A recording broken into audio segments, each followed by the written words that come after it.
The place is Australia. But this is another time, the Aborigines' dream time, the time before time. And then one day, out of the sunrise ocean, a sail.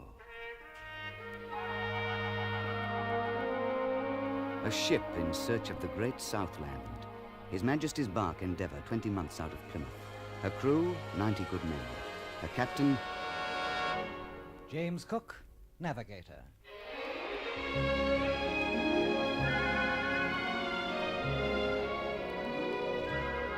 The country itself, so far as we know, does not produce anything to invite Europeans to fix a settlement upon it, but it can never be doubted that most sorts of grain and fruits of every kind would flourish, were they once brought here and cultivated. that was 1770. But years passed, and Cook's New South Wales report was ignored in London.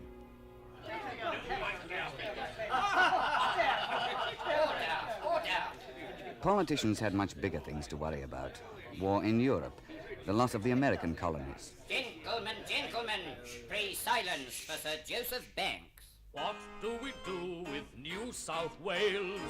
What do we do with New South Wales? Cook discovered it. I can't think where. We're not really sure if it's even there. Well, what do we do with it? Oh, I don't care. What do we do with New South Wales? Give it to the American loyalists. What? Make it a naval base? Certainly not. Do some trade with China there. Don't talk rot.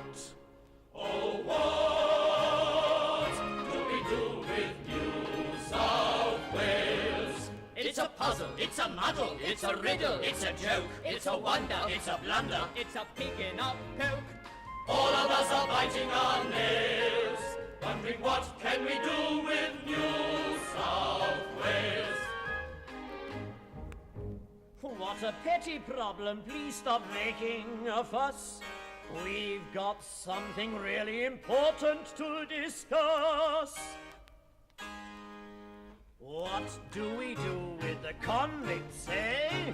What do we do with the convicts, pray? Our jails are flowing over. Goodness gracious, oh dear. Those prison hulks on the Thames, sir. Disease may appear. Besides, it costs so much to keep them. Each one £20 a year.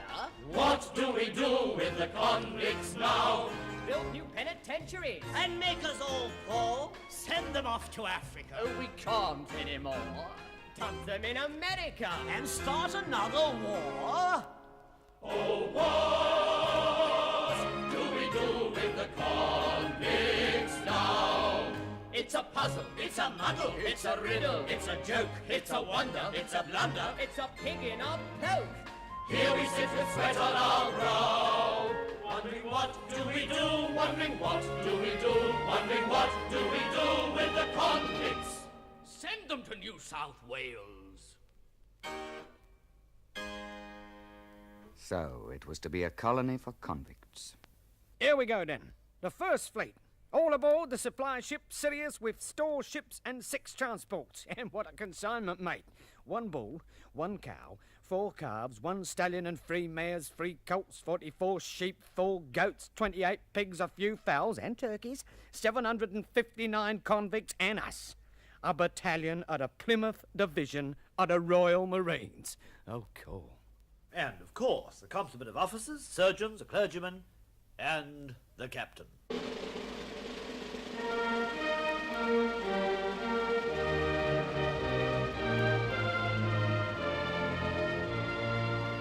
Captain Arthur Phillip and his 1,030 Marines, sailors and convicts landed at Sydney Cove.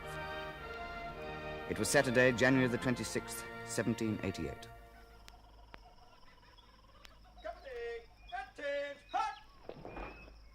George III, to our trusty and well-beloved Captain Arthur Phillip, greeting. Well, listeners, it's a hot, sticky day for the proclamation ceremony as Captain Phillip receives his commission. Military affairs, do by these presents constitute and appoint you to be governor of our territory called New South Wales.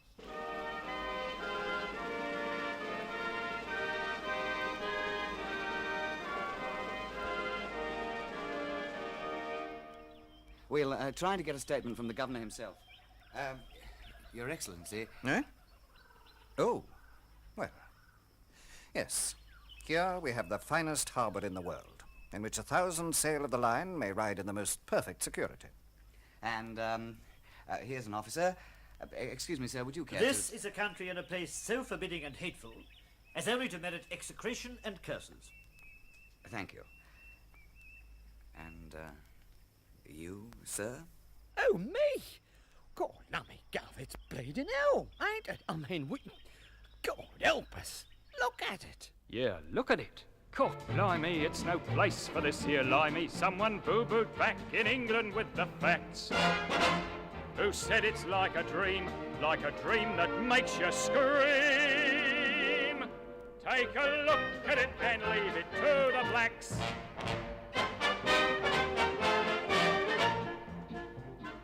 Look at it, topsy-turvy. There's mosquitoes, flies and scurvy. Lots of lovely sand and scrub and friendly snakes. Instead of snow in February, we get boiling heat that's very aggravating to a bloke what gets the shakes.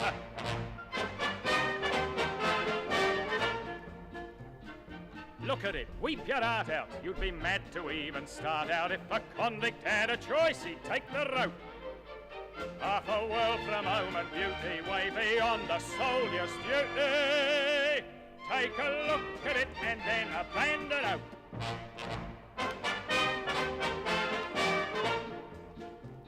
If you'd asked me, Captain Cook, should have took a second look instead of saying, what a lovely place to find. Wrote about a paradise, land of honey, milk and spice. If you'd asked me, Captain Cook was off his mind. Then came the second fleet, and the third. Instead of desperately needed food and supplies, London sent the very dregs of Britain's jails. Down to hard rations, the governors governed, the convicts worked out their sentences, and the soldiers worked? Making money, mate. Working a few little dodgers, you know, a little trading in rum. Oh, nothing fancy. I mean, we leaves out to the officers and a gentleman. Yeah. Do you know they corners nearly every cargo what comes into Sydney town? Well, I mean, if it's all right for them, it's all right for us. Ain't it?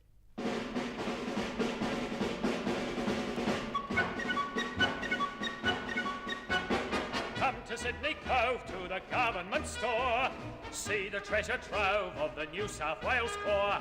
The New South Wales Corps, lummy. Where the currency is definitely rummy. Want to buy a sheep, boy? Want to trade your goat? Lug your flowered sheep, boy. Or sell your overcoat. We won't pay you in cash, don't be funny. You get rum, tiddy-yum-tum, rum, tiddy-yum-tum, rum, rum, rum for your money. Keep your promissory note and your IOU. Keep your silly Spanish dollar. Ducats aren't worth a sou. They forgive us for seeming aloof.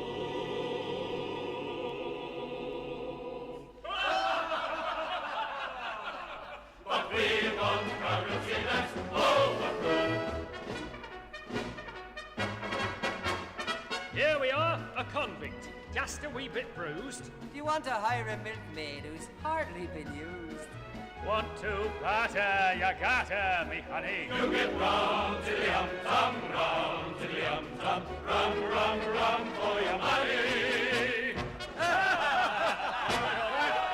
That's enough. Gentlemen, this is absolute chaos. Lachlan Macquarie, one of the greatest of the early governors. Under his firm hand, a place for convicts became a place for honest men. I intend to achieve stability in this colony. We shall begin by cleansing the currency. Would you please take whatever steps are necessary for the setting up of a bank?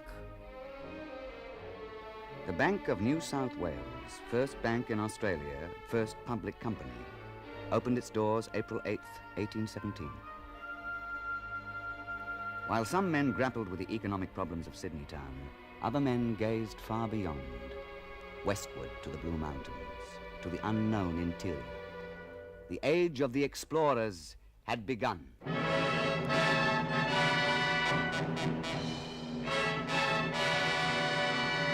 (1813), Blaxland, Lawson, and Wentworth.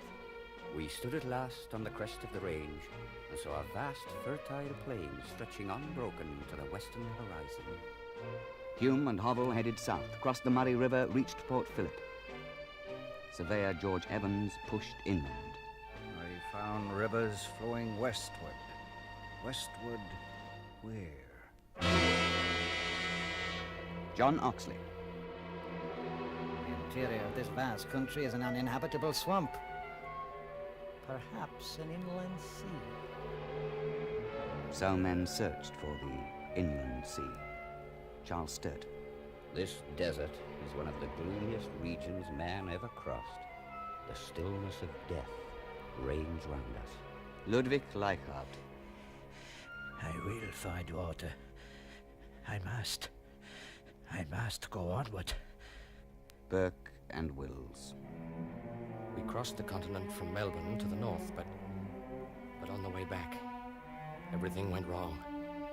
We were so close to help, but without water. Water. There was no inland sea. But in the southwest, Major Mitchell had found rich, green country, called it Australia Felix, happy Australia. And so they came.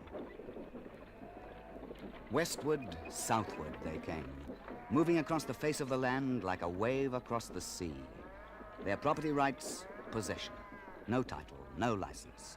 They drove their sheep and cattle onto the land, built their huts, and defied authority and the law. The squatters.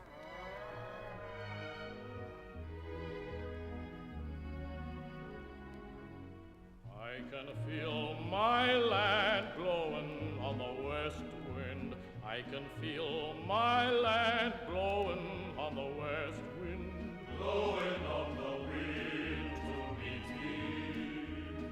My sheep can smell my grass, smell it on the west wind. I can smell my trees, smell them on the west wind. Leaning in the wind to greet me. I can almost feel my soil underneath my feet, running through my outstretched hand.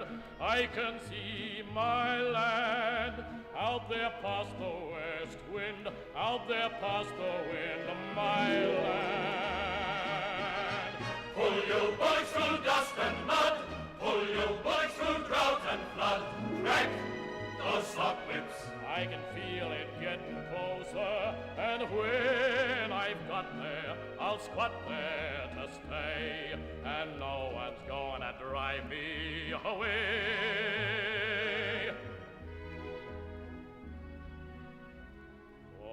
I can feel my land blowing on the west wind. I can feel my land blowing on the west wind. Blowing on the wind to meet me. I can almost feel my soil underneath my feet, running through my outstretched hand. I can see my land out there past the west wind, out there past the wind, my land.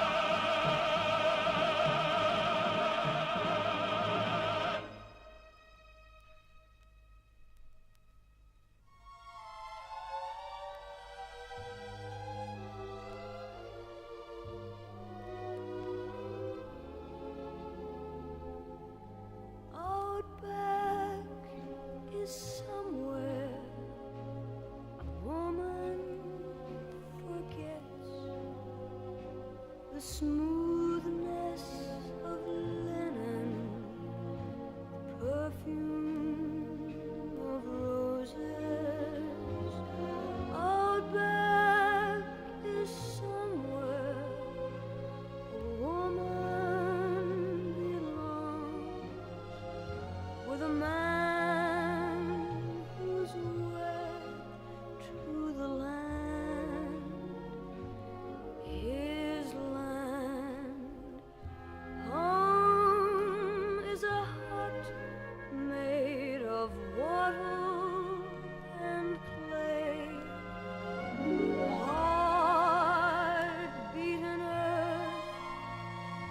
makes a floor and a carpet. Woman forgets about spinach and dancing, for now she belongs to the land, his land. Don't weep for lost things, for youth and its pleasure. Where is the bloom now? The red sun destroyed it. Suffer in silence and learn to be lonely. Live with your man and the land, his land.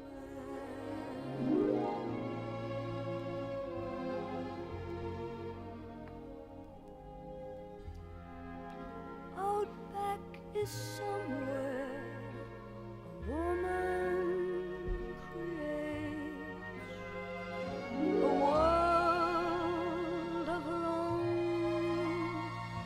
Found a man and his dream. All that she has is her man and her children. Deep in her heart is a love for the land, his land.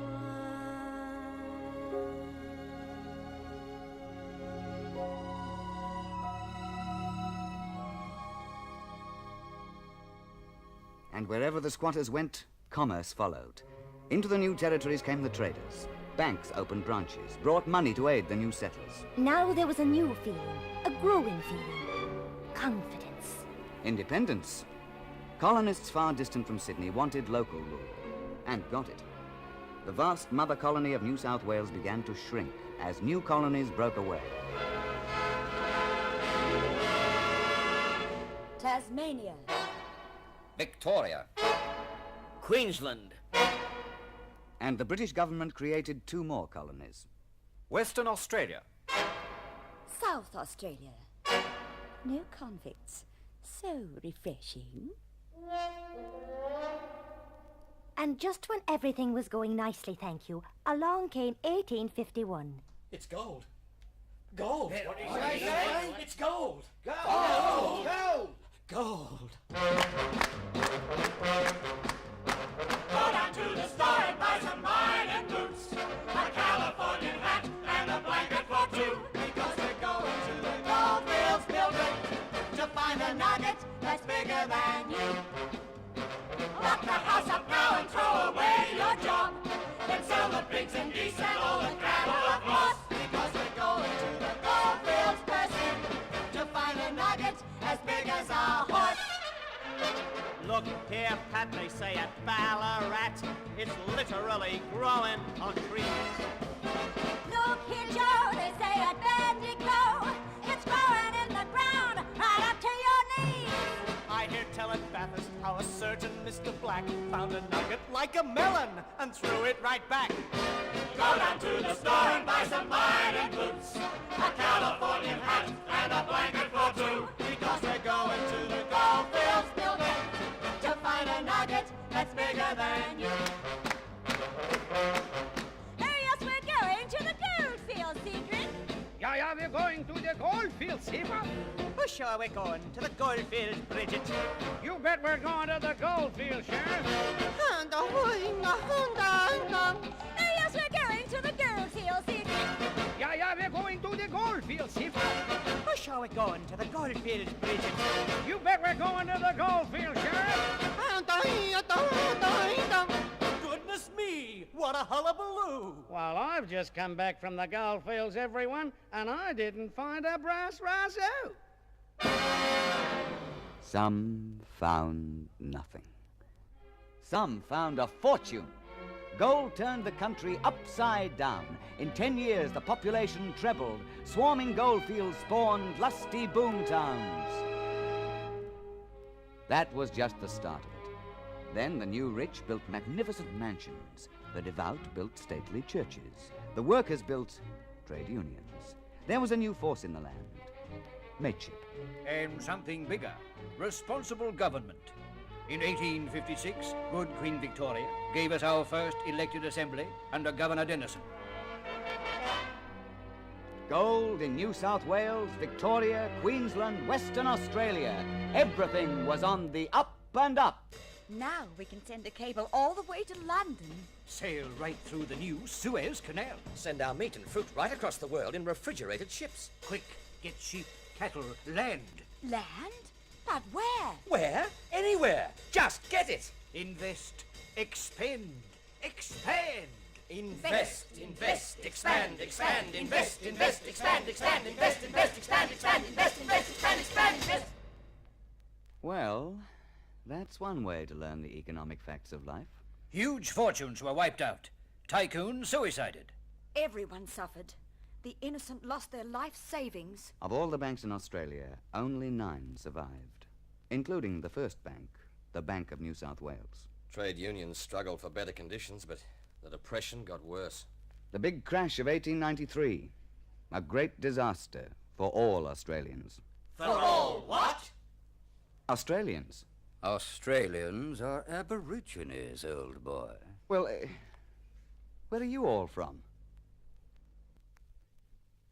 Australians are aborigines, old boy.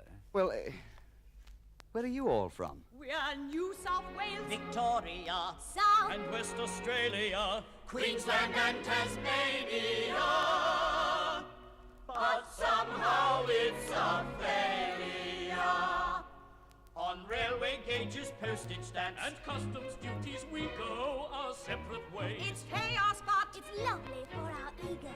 It's lovely for our ego. Oh, what ungrateful creatures, now they've left their loving mother. That silly little things just can't agree with one another. Agree with one another.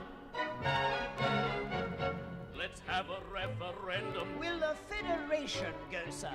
We'll ask the people what they think. One answer, yes or no, sir. One answer, yes or no, sir. Yes! No! Yes! No! Each colony became a state and joined the Federation. And so was born in 1901 a bouncing baby nation. Australia, Australia, a bouncing baby nation. January 1st, 1901.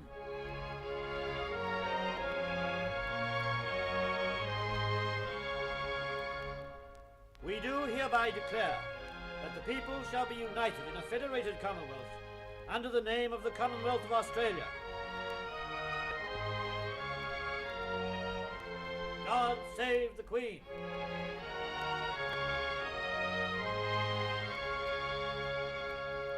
Ah, yes, 1901.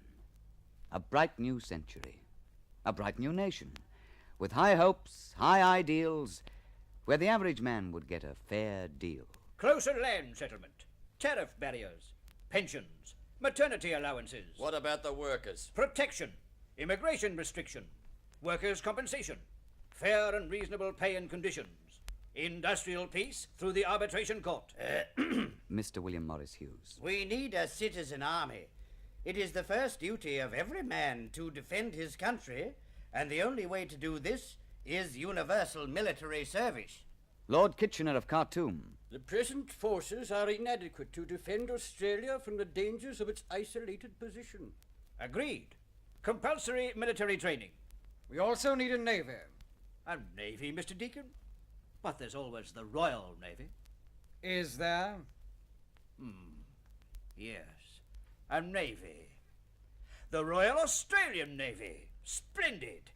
Now, what's next on the agenda? Hello? What was that? Some crank shot the Archduke Ferdinand. Place called Sarajevo. In the Balkans. Never heard of it. You will. It's 1914. Andrew Fisher, soon to be Australia's Prime Minister. Australia will stand behind the mother country to help and defend her to our last man and our last shilling. World War I.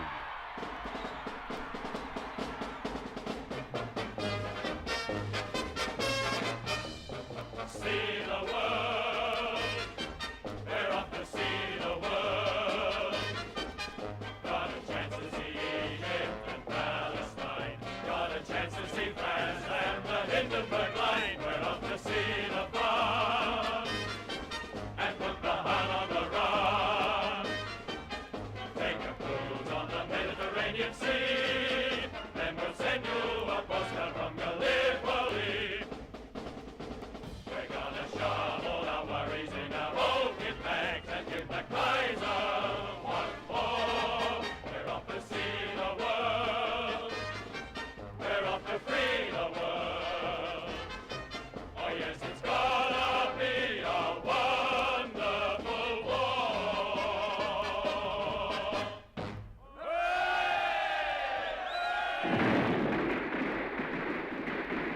There are certain divisions which, if given a thing to do, would do it. The Australian divisions are in that category. So Australians earned a reputation as shock troops. 4 years of that. You were ready to head for home. Oh, well, at least we helped put the world right.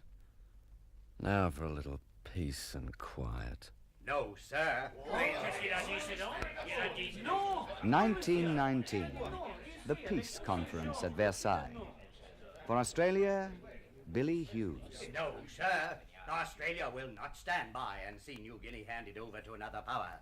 Any strong power controlling New Guinea controls Australia. By what right? I speak for 215,000 casualties, 60,000 dead.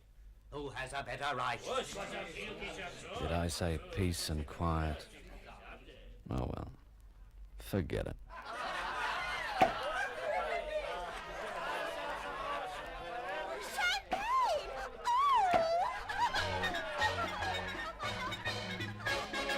Welcome to the 1920s. Run up the Charleston flag. Dry your eyes on your handkerchief hem and blow that bugle beat rag. Don't talk to us about the war. Forget it, forget it. Ain't gonna be no war no more. Forget it, forget it. Jones may sob in sorrow. Don't hand us all that jazz. Spend and pay back tomorrow. Today, let's razzmatazz. Woo! Pick your old chin up off the floor. You said it, you said it. Go to the bank and overdraw. Don't tell me that's a crime. What if we're broke? Forget it, and let's have a hell of a time.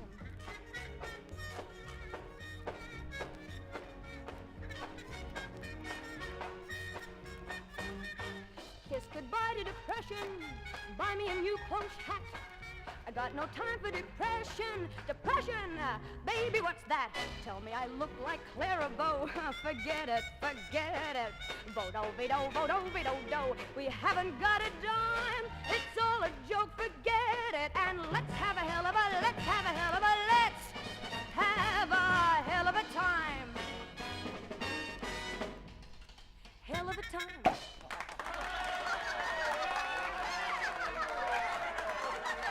Yeah, they're doing their best for the diggers. Government's bought me a little property out west, stocked it with cattle and sheep. Of course, water's a bit light on, but well, I mean, she'll be right. Pay 'em back on the Never Never. Great. But where's the government getting all the money from? Oh, you two, come away from the bar and enjoy yourselves. Life's for living. The Roaring Twenties. Borrow millions, spend millions. Bring in the migrants. Build roads, right back. Bring architect Walter Burley Griffin from Chicago and build us a new national capital. Canberra, 1927. His Royal Highness, the Duke of York. Listen to the voices of the noble army of the dead and march in step with them towards a glorious destiny.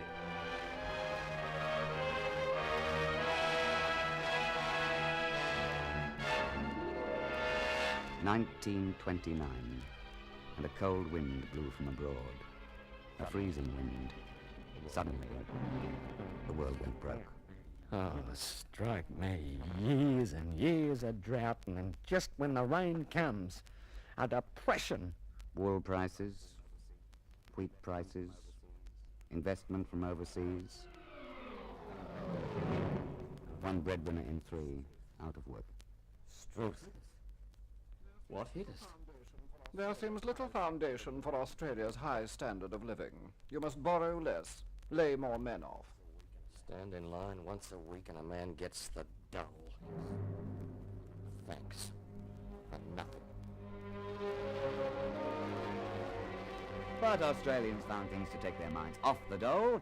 They opened the Sydney Harbour Bridge. World's greatest bridge. Young Don Bradman scored another century. World's greatest cricketer. Peter Dawson sang manly songs. World's greatest singer. Farlap won the Melbourne Cup. World's greatest racehorse. And when Farlap died, they installed his body in Melbourne Museum, his skeleton in New Zealand, and his heart in Canberra. Aw, isn't that nice?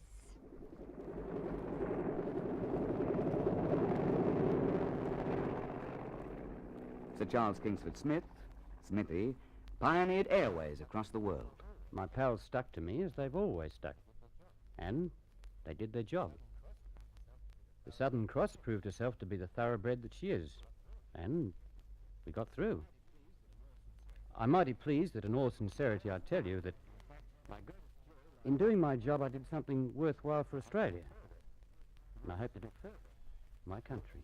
This country's got everything. Except money. We've got the talkies, and the gramophones, and the wireless, and the wireless. Dieses große Volksdeutsche Reich. There he goes again. That's right, Sergeant. Adolf Hitler. Hitler. If you ask me, mate, he's crazy. But they never ask you, soldier, do they? Nazi Germany reoccupied the Saar, 1935. Austria, 1938. Next in line, the world stood still. Munich, September 1938. Prime Minister Neville Chamberlain. I want to say that the settlement of the Czechoslovakian problem, which has now been achieved, is, in my view, only the prelude to a larger settlement in which all Europe may find peace. Thank God. Well,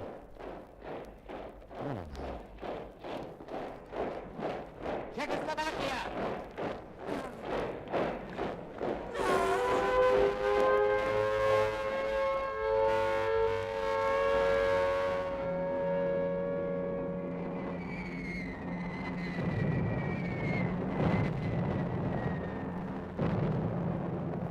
Poland, September 1st, 1939. 2 days later, in Canberra, Prime Minister Menzies. Fellow Australians, it is my melancholy duty to inform you that in consequence of a persistence by Germany in her invasion of Poland, Great Britain has declared war upon her, and that as a result, Australia is also at war. Oh, no. yeah, well, it's on again.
June 22nd, 1941.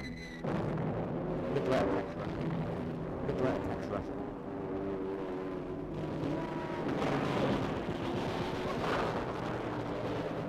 December 7th, 1941. Japan, 1941. Japan attacks Pearl Harbor. February 15th, 1942. Singapore falls. Australia's Prime Minister, John Curtin, speaks to America. It is said that the Japanese will buy Australia. The Japanese will buy if they can be met. And if they can be met, I say to you, is the saving of America's West Coast. If you believe anything to the contrary, then you delude yourself. You, as I have said, must be our leader. Who will pull knee to knee with you for every ounce of our... We look to America, among other things, the counsel and the Here we are, fighting all over the Middle East. Let's get back. Yes. We could not contemplate that you would refuse our request for the diversion of the leading Australian division. The situation in Burma. Curtin he said we need the 7th Division here. Australia's outer defences are vanishing, completely exposed. 1942. The Japanese army lands in New Guinea. Drives over the ridges toward Fort Morgantown to Australia.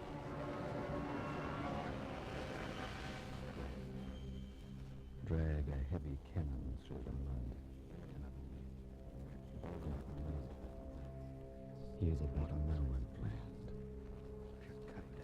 What a place to make a stand. Hack the jungle, walk away. Dig yourself out and rest it. And you'll stay alive nicely. You're alive nicely. This is where there's no retreat. Kokoda.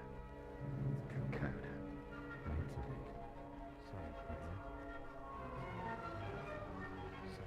Never stir. Watch. Never stir. Never stir. Concentrate. No. He will. Still.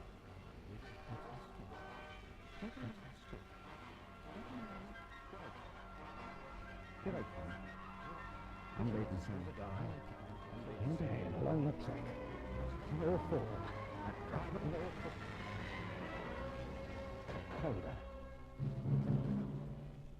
They say the Yanks on the cold sea, won the cold sea.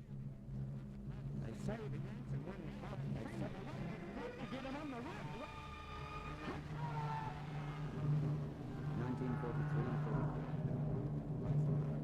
1943-44. Eisenhower led his forces into Europe. And in the Pacific, General MacArthur led American and Australian Boone, Guam, Samoa, Leyte, Rabaul, Solomons, Morotai, Borneo.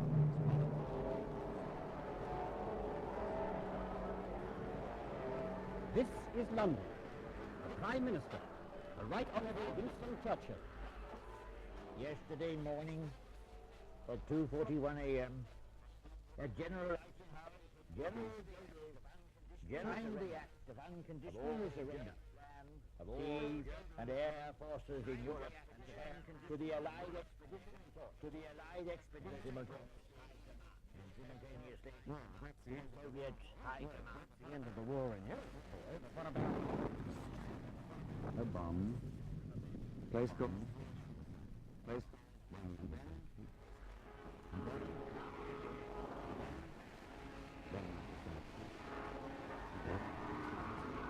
World War II is all over.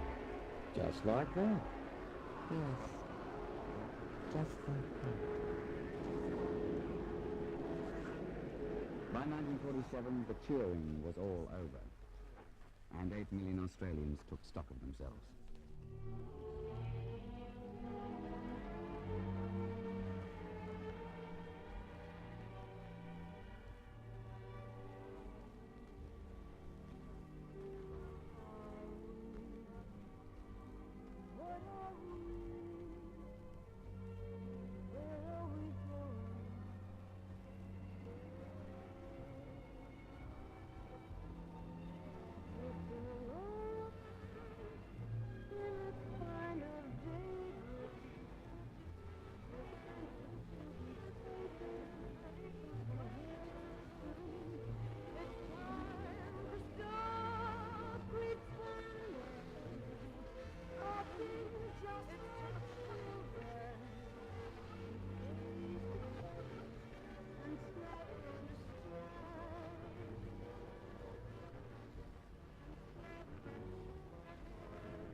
to be something.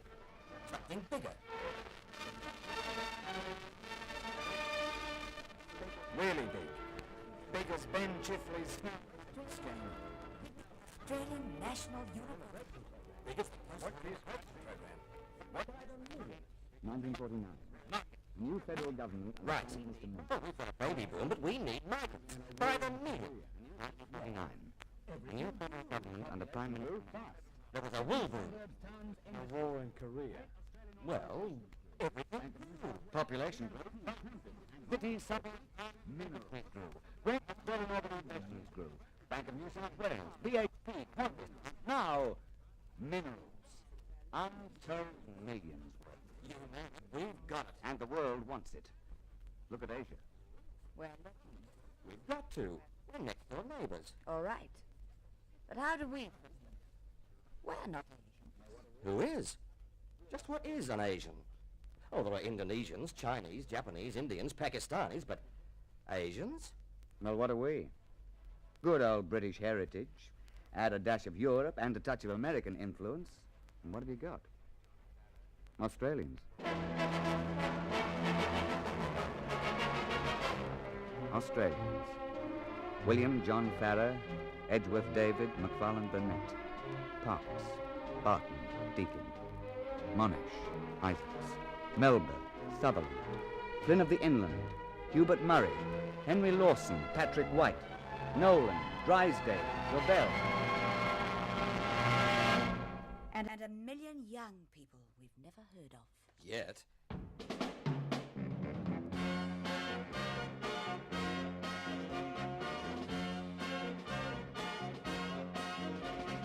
Look, just look at it now. It's a great big country jumping out of its skin. Even bigger tomorrow, bet your life and you win. Talk about the future, things are newer than today. We don't beg or borrow what we want, we can pay. For look at what we're doing, busting out of our shell. It's the bright new world, now let's start ringing that bell. Look at it, remember less than 200 years. Brought us up from nothing thanks to our pioneers. Used to be down under, now we're heading for top. Shook the rusty brakes off, here we go, we won't stop. Australia, hooray, hooray, yeah. Australia right now. It's the place to live in, it's the place you should be. Look at it, it's Australia, great for you and me.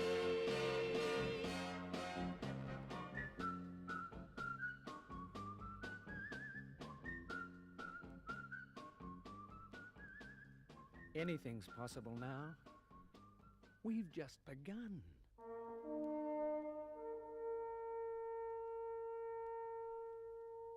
What about the future? That's up to you. Yes, we